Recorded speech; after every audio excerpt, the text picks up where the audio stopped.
Hello and welcome to the Retrospective review.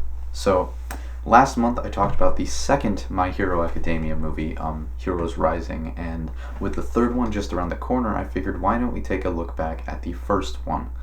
So, unlike any other My Hero related thing, or most anime things in general, I've only ever been able to see the dubbed version of this film, so I can actually talk about it in this video.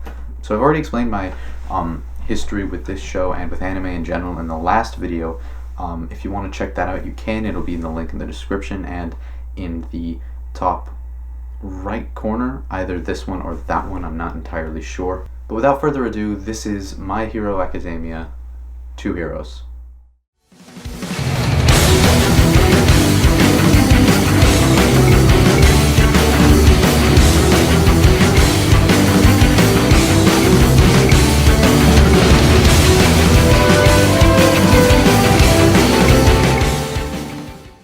So in this film, Deku and All Might are meant to go to Eye Island for the Eye Expo, where they eventually meet up with David Shield, one of All Might's old friends. While he's there, Deku meets up with some new people like Melissa, and he also finds that a lot of his classmates are also at the island. But when villains attack the island and incapacitate all the heroes, it's up to Deku and his classmates to stop all the villains and save everyone. So obviously this plot isn't very complex. This is a very character-driven film. I love that each student that's there gets to play a key role in them ultimately stopping the villains in some way or another. It just means that there's absolutely no wasted characters and no wasted potential in this movie. This film is also very funny. Pretty much any scenes with Kaminari and Mineta are hilarious. Deku having to deal with girls being all over him is super funny, and of course, Godzilla. 大都市にある施設は一通り揃ってるわ。できないのは旅行くらいね。怪獣ヒーローゴジラ！本物見たの初めてじゃ。個性がすげえ。スポンサードしている企業から招待されたのね。Now, one of the first things I noticed rewatching this is that this film is really not anywhere near as emotionally deep or significant as Heroes Rising, but that's not what it's meant to be. This film is meant to be a lot more fun and upbeat than that one. And it does feel a bit cheesy at times, but with this show specifically, that's completely fine.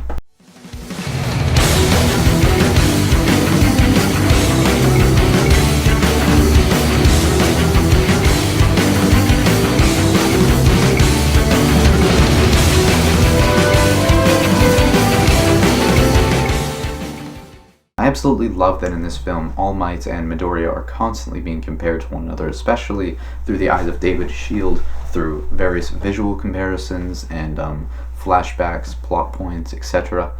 And that really just helps further this idea that Midoriya is the next All Might, that he is the next symbol of peace and the next #1 hero. Speaking of which, I love that at the end of this film, Class 1A students like Todoroki, Katsuki, and Midoriya are all helping All Might defeat the villain, which helps to show them more so as the next generation of heroes and the next generation of the best heroes.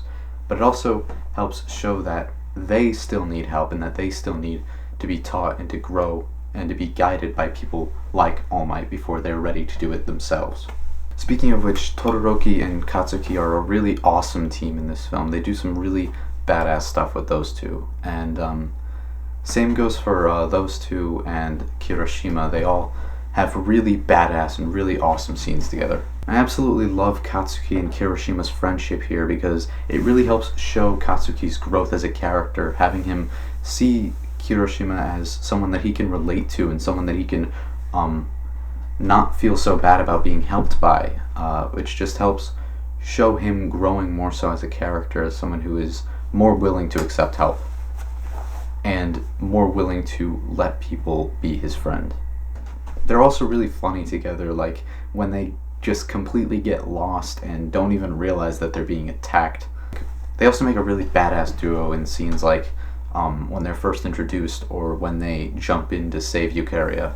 Now, Melissa is a really great character. She's really fun, but she also has a lot of depth and is in a very similar situation to Midoriya was in the very beginning of the show, where she really wants to help people like a hero, but she doesn't have any quirk. And so she follows in her father's footsteps in creating hero support items to help save people and help protect people that way. And I really love that that side of the hero world is being highlighted so fantastically in this movie. I mean, really the entire plot is derived from that side of things, and the entire main conflict really comes from that. Now, although he looks really cool and does have a really cool quirk, the villain in this movie is really one-dimensional and flat. I mean, I couldn't even remember his name to get this picture of him. And I will say, All for One feels a bit shoehorned in at the end there. He really did not need to be a part of this film at all. David Shield is absolutely one of my favorite characters in this film. Firstly, I love his relationship with All Might. And I love how he's constantly being portrayed as this really great, fantastic person who's always trying to help people, even before he's properly introduced in the film. It makes the ultimate twist of him being a bad guy so much better, and it really helps give this film a lot more emotional weight than it would have had otherwise. But on the second viewing, you can see some really obvious foreshadowing for his twist, like the way he's shot, the way he speaks, etc. Though that just makes this film so much better because you get something different from it the second time you see it than from the first, and I absolutely love films that feel different with a second viewing. Now, the voice acting in this film is absolutely key to really selling the characters like that, and as I mentioned earlier, I've only ever seen the dubbed version of this film, and though I really didn't like it the first time I saw it, this second time, I really love the dubbing in this film. I think that most of these voice actors really got it down perfectly. They clearly have a very solid understanding of their characters and give a really fantastic performance of that character. Each of the dubbed voice actors, especially for the main characters, does a fantastic job. Though for some of the side characters, they can feel more like a parody of the character than the actual character. Though I would argue that's more so an issue with the writing than it is an issue with the acting.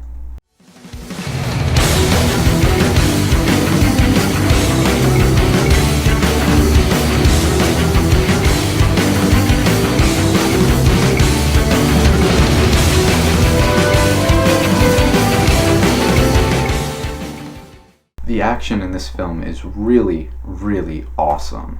Most of the action doesn't really take itself too seriously. Like I said earlier, this film is not really quite as serious, so it helps make it a lot more fun and a lot more exciting, just like you would expect from this sort of show. Now, the climax is the complete opposite. It is a constant buildup of tension and emotion, ultimately leading to Class 1A and especially Midoriya needing to save All Might. Which only helps further the idea I mentioned earlier of All Might being the next symbol of peace and Class 1A being the next generation of heroes. And it also helps push further what I think is the general theme of this film, which is to be able to put aside the past and let it be a memory, and to let the past inspire the future, and to let the future take hold rather than trying to hang on to the past forever. 目の前にあるピンチを全力で乗り越えるデトロイト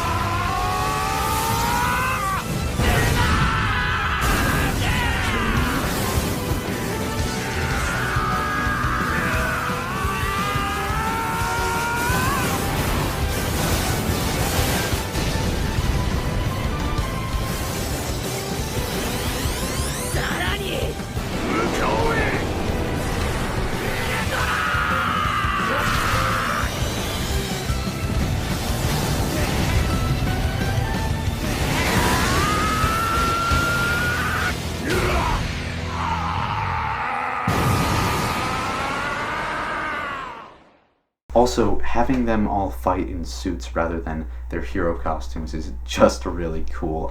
Like I said in Inception, I always love people fighting in suits.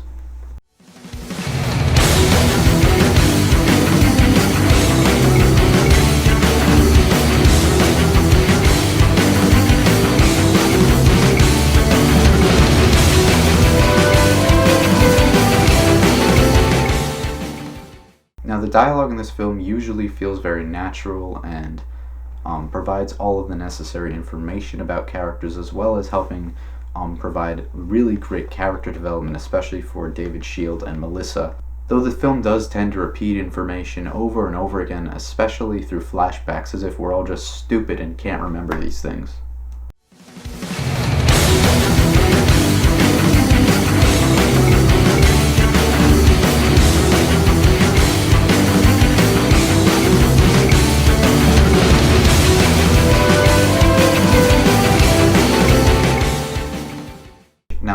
animation in this movie is really not that much of an improvement from the show, but the shot choice in it is absolutely brilliant. It's chock full of creative angles and really interesting ways of showing this film's themes through a visual way. For example, the film ends with the exact same shot of eagles flying around that it opens with to help symbolize the new beginning that this movie represents for the characters and for the entire show. As well, the shot comparison between Deku and All Might is absolutely amazing to help further their connection visually. And most of the shots of All Might and Deku fighting the villain at the very end of the film are also brilliant for the same thing.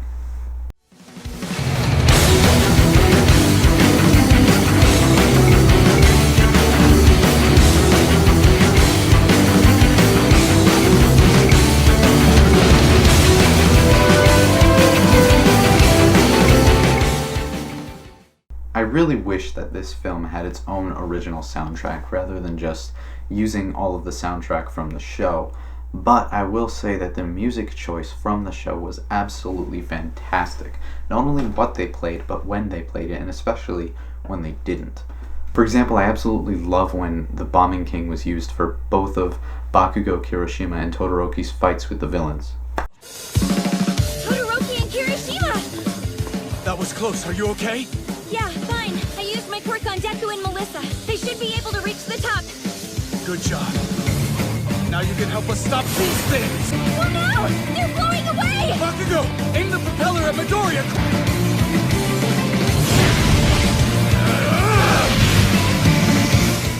And of course I always loved whenever All Might's theme was used, but Yusei Run was absolutely the perfect choice for the climax of this film. Just like Might You was a fantastic climax song for Heroes Rising, it just makes the entire scene so much more exciting and intense, and it really has one of the best build-ups in the entire soundtrack of this show.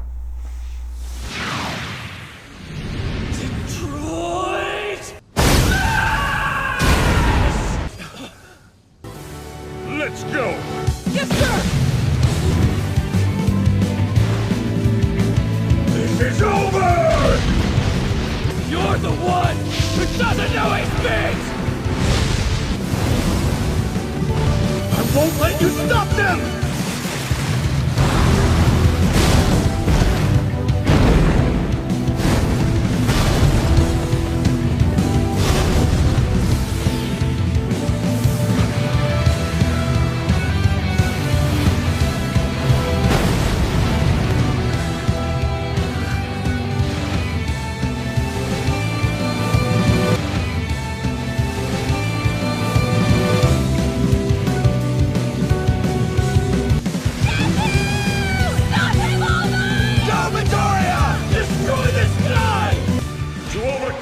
Crisis in front of you.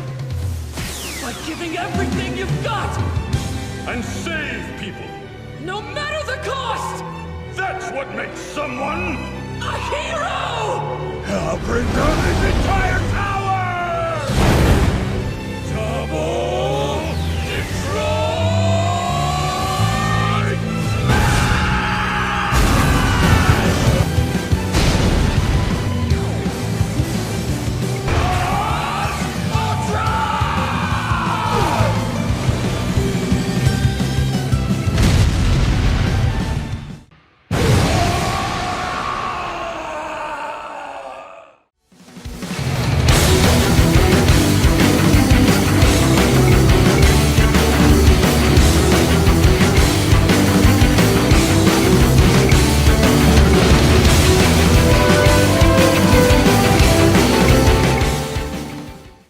Overall, this film is a really fantastic experience for any fan of the show. It's incredibly fun, and it doesn't take itself too seriously, especially not as seriously as Heroes Rising, and it feels a lot like a recap almost of Season 2 and 1, so it's absolutely full of fantastic fan service and is a really great ending for Season 2, as well as a really great transition from Season 2 to 3, where the entire focus of the show starts to shift. On top of all that, it has some really powerful themes that I think are still incredibly applicable and incredibly important today. Thank you all for watching this installment of the Retrospective review. If you enjoyed, please leave a like, comment, maybe even subscribe. Thank you all again for watching, and have a nice day.